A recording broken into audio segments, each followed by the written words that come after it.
En fait, c'est pour pallier au manque d'engagement de la direction, je trouve, un comité santé-sécurité. Parce que si tu as une direction qui croit à la santé-sécurité et que les employés se l'ont approprié aussi, parce qu'on parlait de culture déjà, mais si on s'est approprié la santé-sécurité, que c'est pas juste l'affaire du ou de la responsable santé-sécurité, mais c'est notre affaire à tous,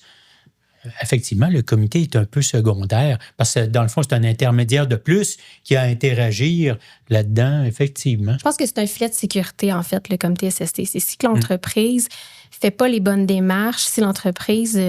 exerce pas son leadership en santé et sécurité, ben, le comité SST reste là pour leur rappeler qu'ils ont une responsabilité à cet égard-là. Fait que quand je te dis que c'était nécessaire, c'était pas positif dans l'ensemble général. En fait, quand moi, je suis arrivée dans cette entreprise-là, tu sais, j'avais eu des échanges avec les travailleurs syndiqués, puis ils ont comme senti une nouveauté quand je suis arrivée parce que c'était littéralement une table de négociation pour eux, le comité SST, avant que j'arrive.